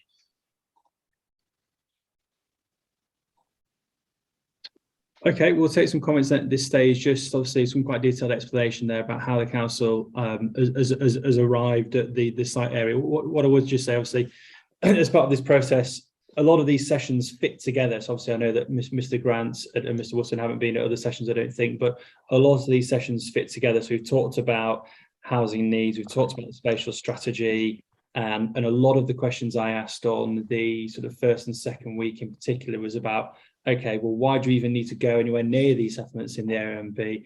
Can you meet your housing needs in another way? So whilst I may not be asking those questions here today, that's because we've had some sort of quite detailed discussions already on those points. Mr. Grant? Thank you, sir. Just a few points from us, just by way of update as to what's happening on the phase 1 site, if it would help. The buildings are now well out of the ground there, and we're putting the roof trusses are being added to the first plots, to the extent that that's of any assistance to you. Mr. Scully in the earlier session referred to our betterment plan, the one produced for the hearing. I appreciate we're here for the planning application. I appreciate we're here for the allocation hearing, but you have a slightly cropped version of that in our evidence in Mr. Cook's proof. I have the full scale plan for that and for the landscaping plans, which we can provide to you if it would help, sir, rather than the cropped versions that you currently have. if it would help. If not, no problem at all. So just thought it may raise it in case it was of assistance to you. That's all. Third point, sir, is certainly Barclays' position is that you might well be helped by going onto the site, given a number of the comments that have been raised. We can arrange that, sir. We'll need to arrange that, in fact, given that it is an active construction site, but I don't think we've had an actual response to our suggestion or request on that. So I just wanted to flag and to say we do think it would be very helpful and we can facilitate that. My fourth point, sir, is that obviously a number of concerns have been raised by the Aonb unit and by CPRE. I don't propose to belabor them today unless it becomes necessary. My simple point is there are responses to all of them, all of those points in the closings that you've had and that we annexed to our statement for this hearing. So unless it would help to go through any of those, I don't propose to deal with the substantive criticisms at the moment. Finally, sir, would it be of any help for me to provide an update on the deliverability of this particular site? So Barclays' position is, sir, obviously we own the site. We're already on site for the phase 1 development, which, as I've said, currently has roof trusses going onto the first plot, so that's well advanced. We have undertaken the technical detailed drawings already at risk pending the outcome of this application to ensure consistency of design. So should permission be granted, subject to discharging conditions and being in the right ecological window, we're good to start on site this year, hopefully. And for phase 2 specifically, which of course is the wider allocation, we'd be looking to deliver 30 by the end of 2023, 104 units by the end of 2024, and 31 by the end of 2025. So in short, this is a highly deliverable site, and we are, or Barclay is ready to go, in effect. Just in terms of some of the detailed consideration that the council's considered then as part of the actual site allocation, the plan, we've talked a lot at previous sessions about the allocations and how they're set out in the plan, and I asked the question ultimately: should the local authority at the local plan stage be so prescriptive? Should it not just have a typical site allocation, red line drawn around a land parcel and say there's your allocation? Where the houses come forward is for the plan application process to determine. And we had quite a lot of discussion about that at previous sessions, and the council's been sort of quite adamant that no, what they're doing is the right thing to be doing. It's based on site constraints, areas of woodland, flooding for the sites, etc., etc. So again, just from your client's perspective, then any sort of comments or observations on how the site allocation is shown in the local plan, and again, obviously the council's mentioned that that's been based on a lot of work, especially around design. So does that all reflect with sort of your involvement to date, and presumably you're happy with that approach that's set out in the plan? Yes, sir, very much. We found the criteria very helpful guidance for us in developing the scheme. It's allowed us to develop a scheme that we think is acceptable in planning terms, and so the council's approach is one that we've had no difficulty working with, and certainly makes a lot of sense. Okay, we'll go to Mr. Wootton next, please. Thank you. I simply want to say this: the CPRE intervened in the Tendon inquiry in support largely of Natural England and the Highwell Aonb, neither of whom are represented today. The matters that Mr. Scully mentioned were all matters discussed and matters of controversy in the course of the inquiry. The impact on the landscape, the effect on specifically the historic features of the landscape and the conservation area, the mitigation, impact on biodiversity, and indeed whether the design did or did not preserve a gap or the perception of a gap between the settlements of Cranbrook and Hartley.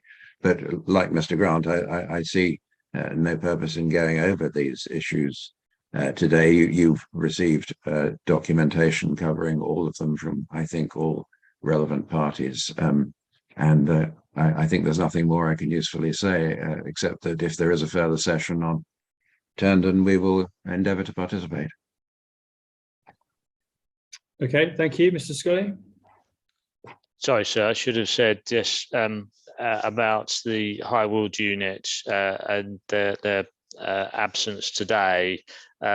Just to put on record, we do strongly contest much of the statement submitted by the high wheeled unit.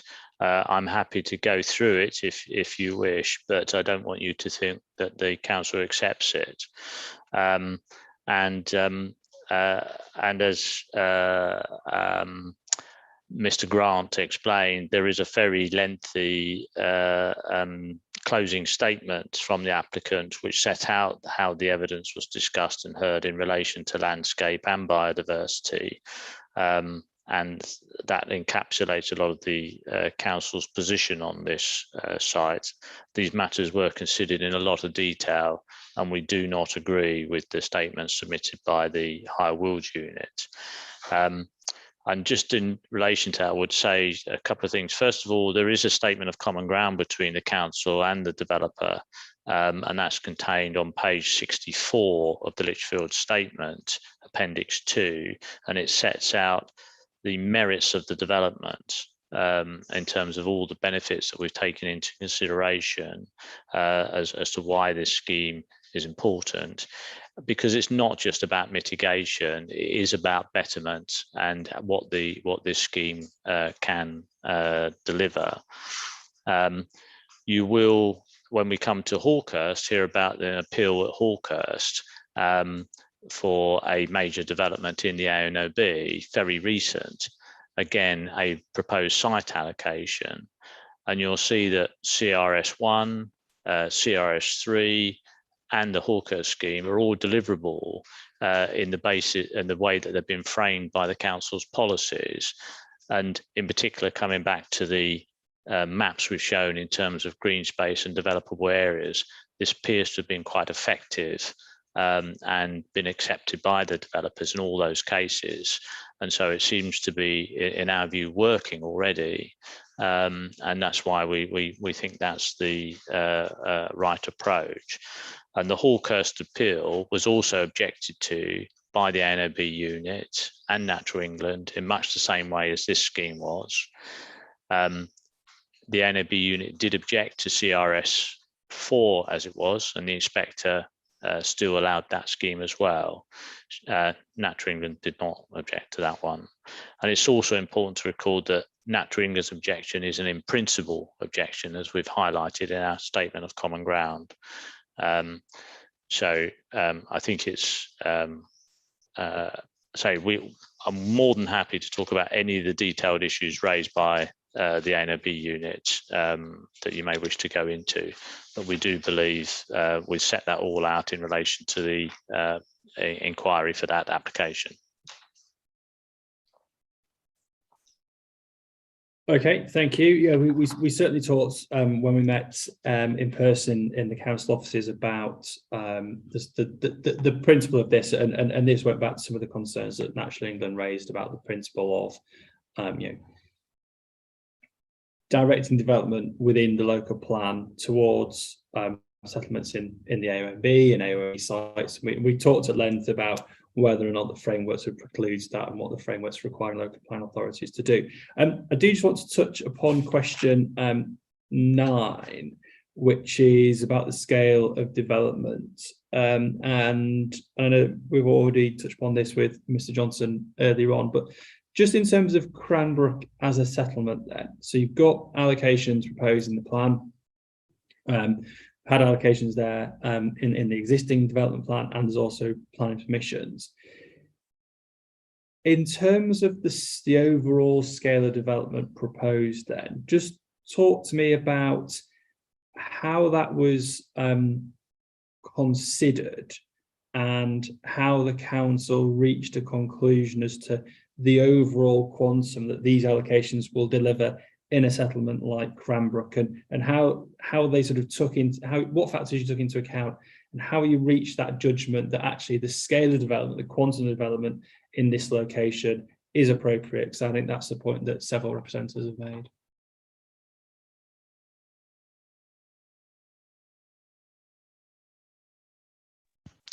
I'm sure Mr. Bourne will comment on this in terms of the overall strategy for this, but in terms of, is there a threshold that the Aonb should have?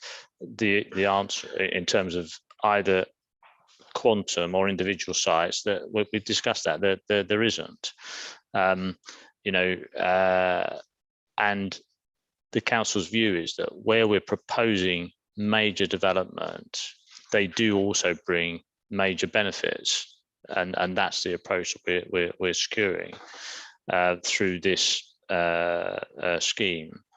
And in terms of looking at there's two approaches. We touched on this earlier, that in terms of trying to assess this proposed allocations, the new allocations, the LBD was redrawn by the site allocations local plan. But in terms of looking at housing trajectory and numbers, we've included the previous allocations for those reasons. And Mr. Ball mentioned earlier that this has been a sort of site-led process, mindful all the time of the concerns about the development in the Aonb and the extent of development in the Aonb and the number of sites in the Aonb. Don't know whether you want to come in on that, Mr. Bourne, and say anything further. Yeah, I think I think the point I'm trying to get to is, when you say things like, yeah, we're mindful of the settlement role and function hierarchy, etc., how were you mindful? What did you actually do in determining the appropriateness of these allocations, and in particular sort of cumulative impacts on, okay, well, yeah, is that the appropriate scale of development for that particular settlement? When you say sort of mindful, what did you actually do, or was it just sort of judgments on a particular, you know, each settlement that feels about right? I'm just trying to understand what you actually did, and was there any particular sort of process or methodology that you considered or used? So when we go back to the development of the spatial strategy, so the settlement role and function study was an important element of that, and Cranbrook performs well. It is in the second tier of settlements in terms of its role and function. So we were conscious of that, as indeed we were when looking at growth around the borough. Balanced against that is the fact that it is enveloped by or is within the Aonb, and mindful of the requirements in the MPPF around growth in the Aonb, and going all the way back to when looking at the different options for growth across the borough, the reasons why strategic growth was considered to not constitute or to not be a reasonable alternative, and was sifted out at an early stage because of the constraints on the Aonb. So when the council was considering growth at Cranbrook, and I'll distinguish it from Sissinghurst here because that's non-Aonb, and obviously has a different performs differently in terms of its role and function. So council recognises that Cranbrook is a location for growth that is reflective of the services and so on provided at the settlement, and that's set out in our statement at paragraphs 87 and then 88. It was then a case of, as I say, that the council didn't consider that it would be appropriate to have a set figure per settlement for housing and to then find the sites to reach that figure. It was a case of recognising that scope for growth at Cranbrook and to then consider on a site-by-site basis growth on the understanding that the settlement could and should have some growth directed to it. And it was then through that consideration, and we've outlined previously about looking at all of the sites that were submitted, the smaller sites, the larger sites, and only considering the major growth, the major development as part of the exceptional circumstances, and that's set out in our in the distribution of development topic paper, where that was one of the matters that fed into the exceptional circumstances, and concluding following that detailed assessment of all of the sites that that balancing the role and function together with the detailed assessment of sites, that actually there is substantial growth at Cranbrook, but not such that contradicts the MPPF policies. I think so. There's to draw parallels, and I'm conscious that we're talking about Cranbrook here, but to draw parallels with other sites and other settlements, which are perhaps smaller, but elsewhere in the borough, which are lower down in the spatial, lower down in the groupings in the role and function study, but through the and could have had some development at them, but it was through the detailed site assessments that there were no suitable sites for those, and probably Brenchley is the best example of that. And through the SA and Sheila approach, ultimately there was no allocations there. So it has been a balancing of the two. It is different to the core strategy and site allocations local plan approach, which set out a number and then found the sites to meet that. It has been, as I say, recognising that different settlements in the borough perform differently. There's scope for growth at those, and that will differ depending on where they are.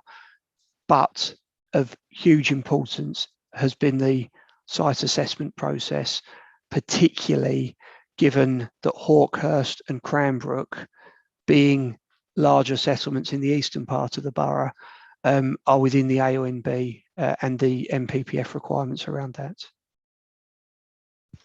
So I would also just add that the LVI, in specific reference to the Aonb and any cumulative effects, the main report for the LVIA work, CD 3.96A, does have an assessment of the Aonb-wide cumulative effects, because we assess the sites both individually and on a settlement basis to make sure we took account of cumulative effects. And that looks at the sites that have been considered and dropped and so on. And this is also an important consideration for Hawkhurst, where sites were dropped because of the cumulative effect. And so you'll find the cumulative effect set out on section 7, page 14 of that report.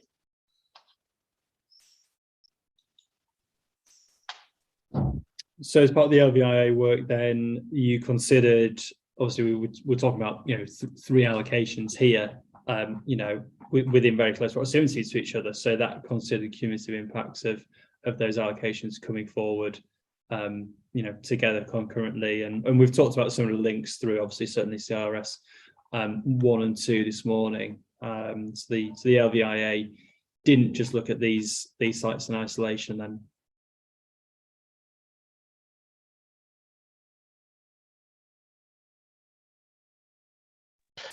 So it's important to remember that the actual LVAA assumed that the CRS1 and CRS2 were essentially in place because they were set out within the site allocations local plan, but all the proposed sites were considered within that study, the newly proposed sites. But it would have considered the effect of that development on the existing settlement.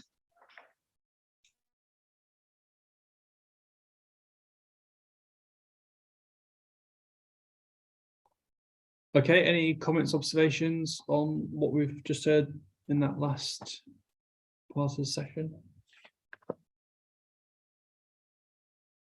Yeah, Mr. Grant.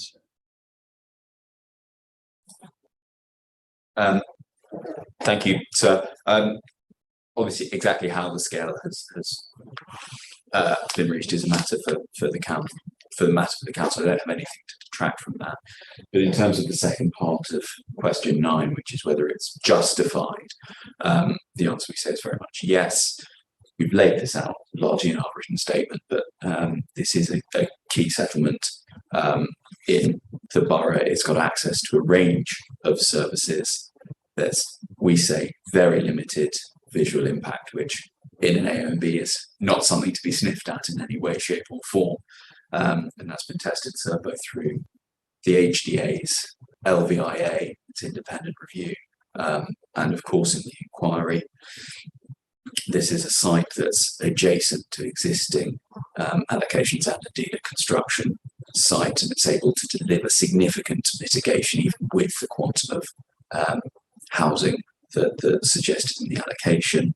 One can restore the landscape from the existing equine uses. There's a lot of open space that can be provided, a lot of biodiversity net gain that can be provided, affordable housing that can be provided on this site, which of course you only sort of scales up with the scale of permitted housing development. So again, that's something that's desperately needed in the borough.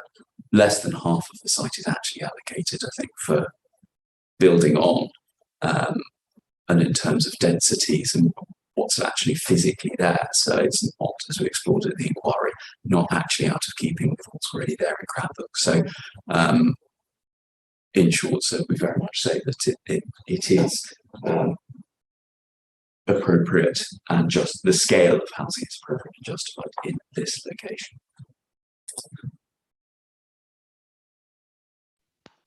So can I add 2 points perhaps Mr. Wootton? Yeah, okay, we'll go to Mr. Wootton first, please. Thank you. Thank you. I really feel that we have nothing to add to the our hearing statement and to the comments we made on the policy, CRS, the strategic policy for Cranbrook, in our comments on the pre-submission local plan, which are before you. Okay, thank you very much. Mr. Bourne? Thank you. So it's just 2 very quick points in terms of the cumulative assessment. So the first is in the sustainability appraisal, the assessment, cumulative assessment by parish is undertaken. I'm advised it's table 54 for Cranbrook. And so the second point is Appendix 3 of the council's development strategy topic paper, CD 3.126, sets out the cumulative scale of growth per settlement, and at yes, yeah, that's set out. Thank you. Okay, thank you very much. And then the final question was around also major development in the Aonb and how the impacts have been considered. And yeah, again, obviously several considerations, including landscape sensitivity study, need for development, suitability of Cranbrook for location for housing, need for new housing, affordable housing, all these issues that we've been going through as part of these sessions, and in terms of the specifics around the very detailed site-specific landscape impacts, Again, talked about the ALVIA work. We've talked about how that's informed the plan, and we've also talked about how that's obviously clearly being considered in some detail as part of this of the inquiry, for which the decision is due imminently. So that sort of brings me to the end of my questions that I had on these particular allocations. So I don't hand over now to participants if there's anything else that you wanted to add or raise it at this stage, either Mr. Wootton or Mr. Grant.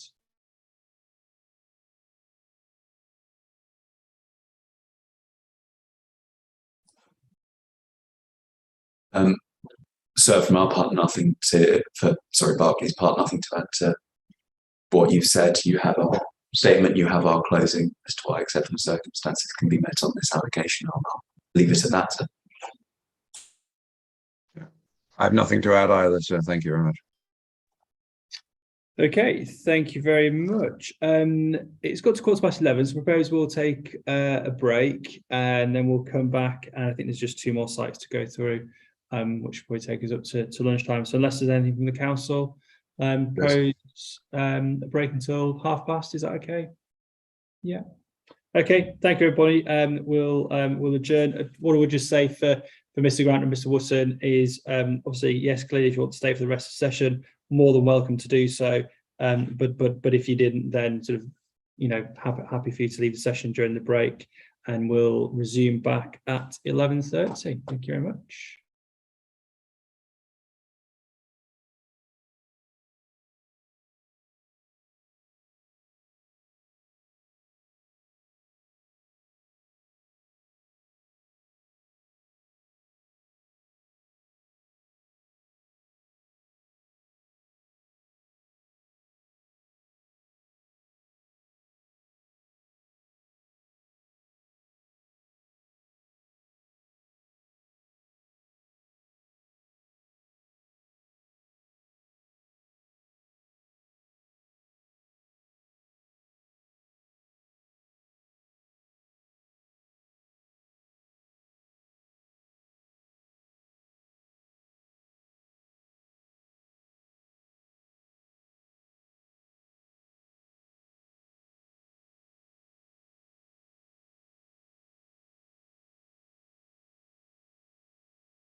Okay, thanks everybody. It's 11:30, so we'll resume and continue. There's just two sites ready to go through for the remainder of this session. I think there was a request to consider CRS 6, land south of the street, last. Happy to do that. Happy to do that, but CRS 7 may not take very long, because that's a site then that I believe has got planning permission now.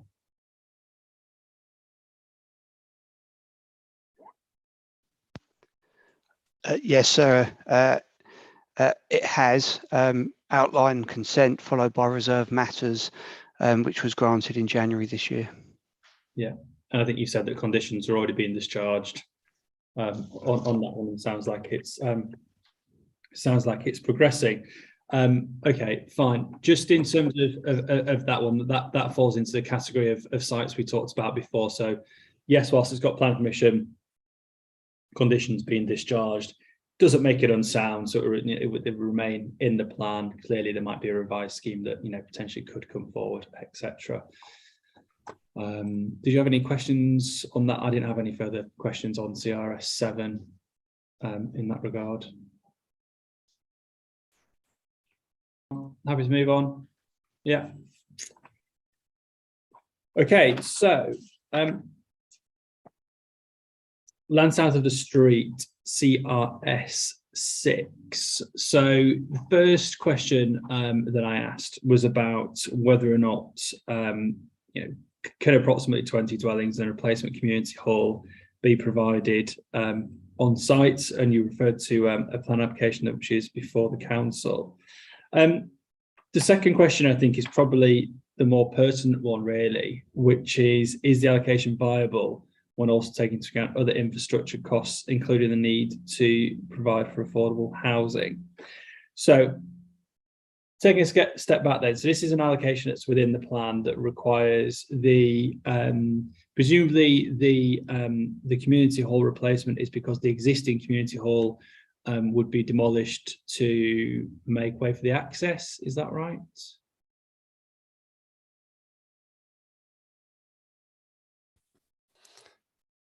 Thank you, sir. Peter Hockney, Development Manager at Tunbridge Wells. And yes, that's correct in terms of the replacement village hall.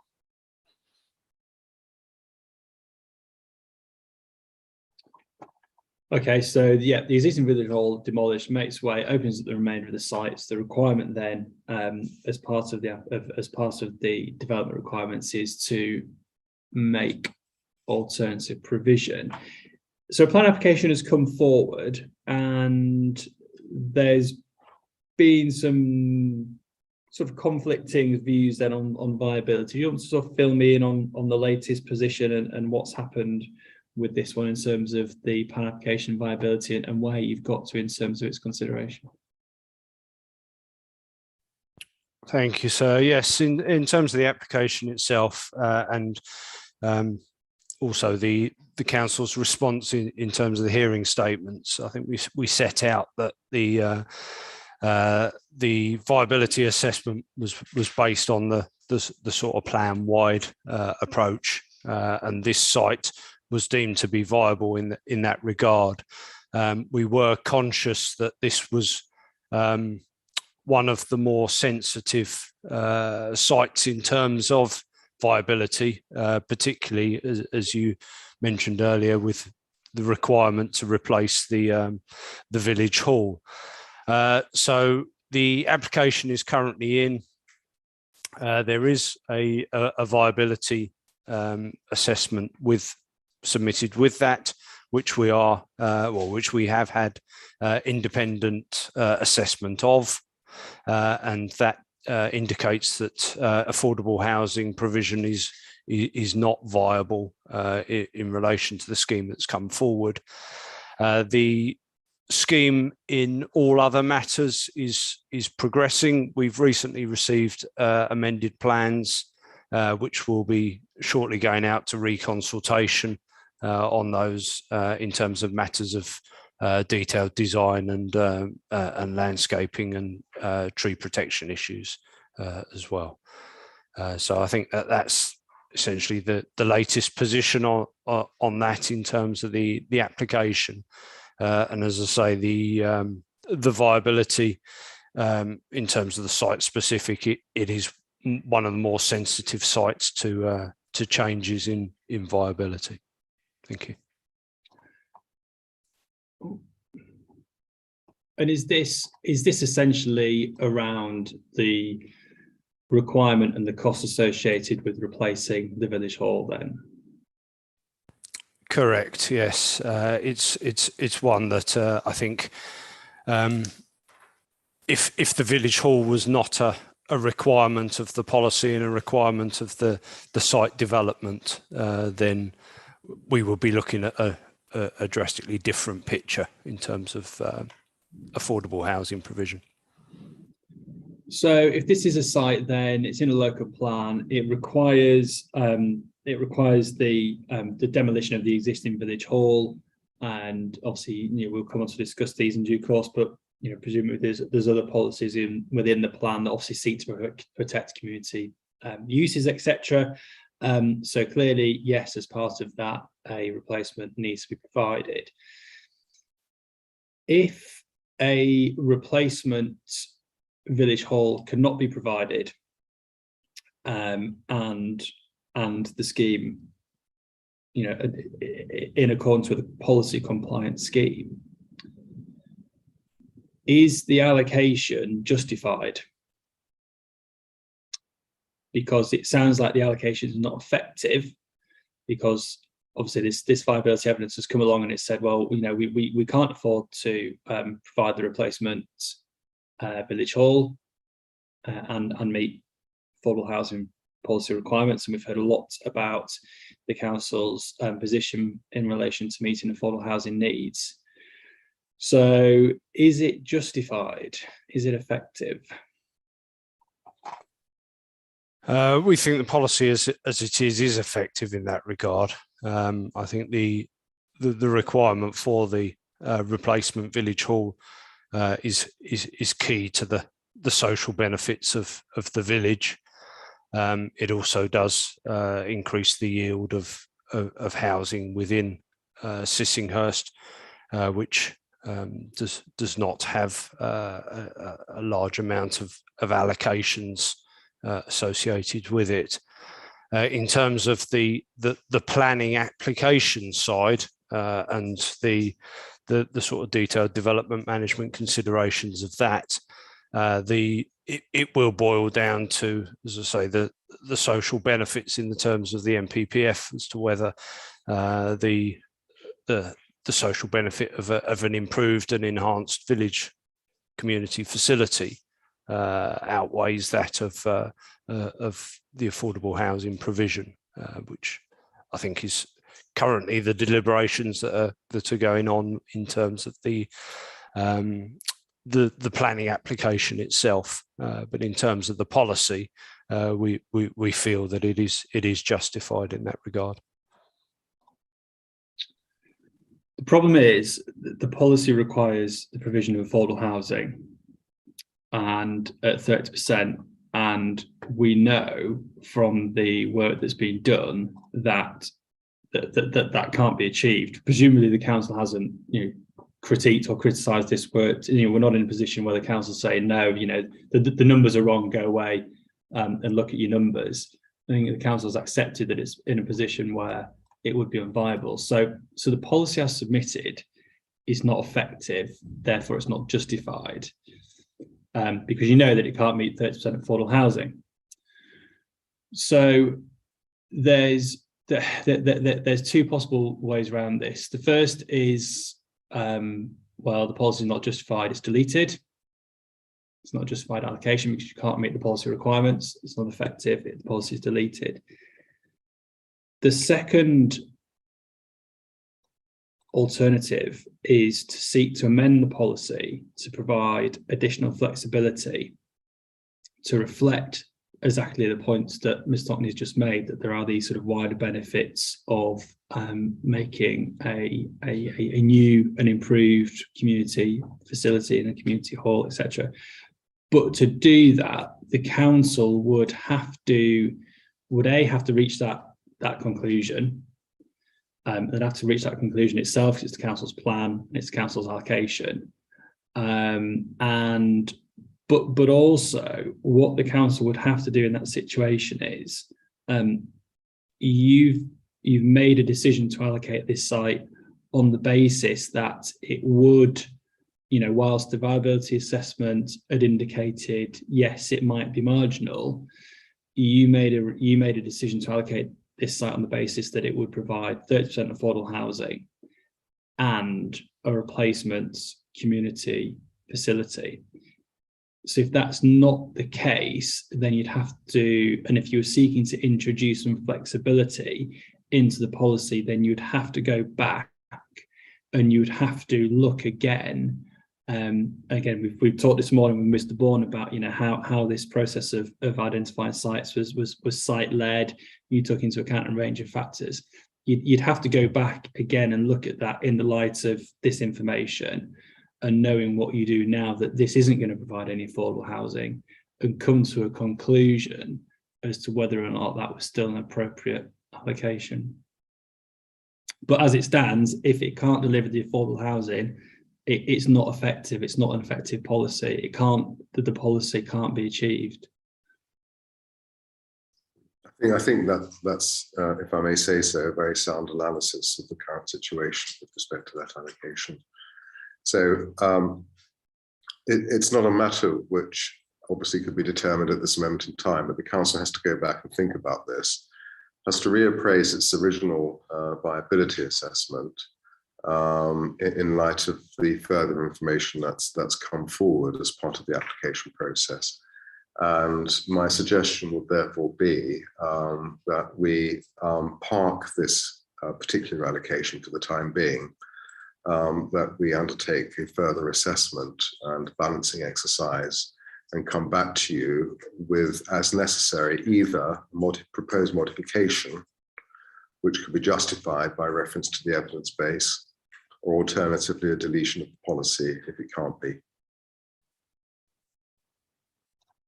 Yeah, I agree. And like I said, it sounds like the council hasn't obviously quite come to that conclusion anyway. And I know it's not for me to sort of to say, and obviously I know there's a live plan application, and it's not for me to get involved in that process and sort of step on that process. So again, I think what the council needs to do is go away, give this some thought, but the sort of the headline sort of for the plan is that no, it can't be an effective policy if you know it can't meet those requirements. That's fully understood, and it's going to require us to look at the mooted or assessed costs of alternative provision for the community facility. And to assess that in the context of what was originally anticipated and why those changes have occurred. So leave that with us, if you would, sir, please.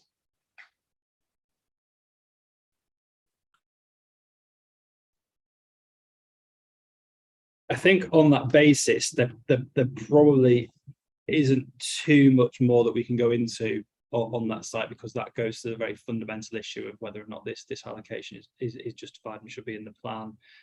So if I can leave that with the council, then yes, obviously you have to go away, consider it, and come back to me with suggested ways forward.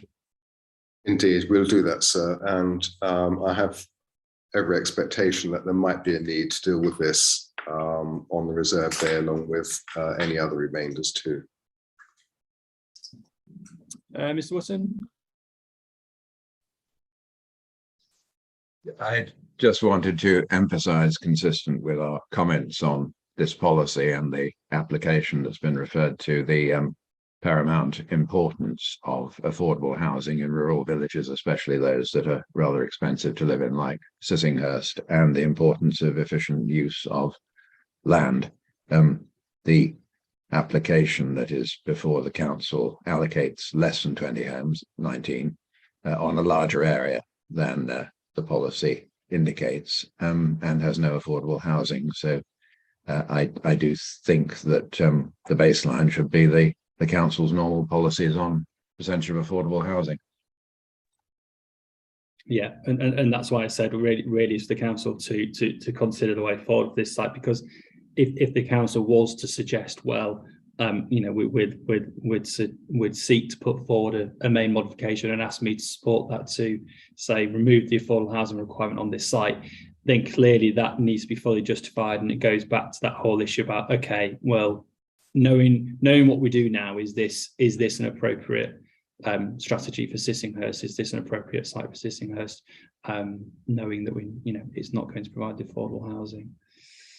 So yeah, I will leave that one with you then, and yes, you may need to come back either through some form of sort of written representation with people who have made representations on that site, or a short session on a reserved day.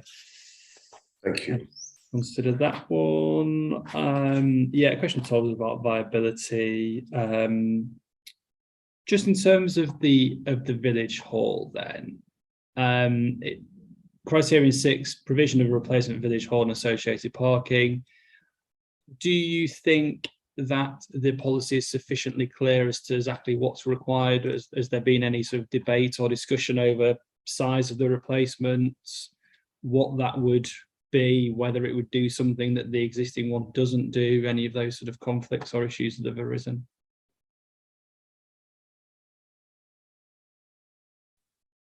Thank you. So, yeah, in terms of the specification of the replacement village hall, I think the applicant has been involved in discussions with ourselves and the parish to ensure that the proposed replacement is of the appropriate size and standards, with sufficient car parking to suit the needs going forward. So that's been informed by the draft policy as well. So we think it is sufficiently clear, and we think that's evidenced by the submissions. Thank you. Okay, that's absolutely fine. Okay, so well, that very quickly then brings that part of the session to a close. Yeah, we don't really need to get into the detail of this one. It's back to the council to consider it further. Whilst I've got you, one question that I've got, a question which doesn't have a home because it's more of a housekeeping question. In the local plan, and this literally came to me, I think yesterday as I was scrolling through it, in the local plan, is there a list of the policies to be superseded? So is there a list of policies of the existing development plan which this local plan will supersede? There's certainly an index of policies. Yeah. My understanding is we've got an index of policies in here, but my understanding is that all existing policies will be superseded. Is that correct? I'm getting nods of approval around me, but we could actually include a statement in the plan to that effect, so there'd be no misconception. It's a requirement that you need to set out which policies of the existing plan would be superseded. So you could either set it out as a short statement that would say exactly that, or whether you add, see sometimes you've got an index of policies, whether you add another column and sort of says which policies it's superseding. I'll leave that again in your capable hands. Thank you very much, sir. Okay. Thank you. Any other matters arising? Not this end. Not this end. So this afternoon, then we've got issues 8 and 9, and we've got some sort of new participants there. I think the majority of the representations this afternoon are about the hospital sites, so we'll take that first. That's what I was hoping. And then we should get through the others within plenty of time, really. So as opposed to last week's late finishes. I think this week we'll balance it out with some early finishes, which we're pleased to know. So Charlotte, unless there's anything from yourself before we break for lunch. No, there's nothing from me. No. No. Okay, well, thank you all for your time. We'll adjourn for an early lunch and we'll resume back at 2 o'clock then.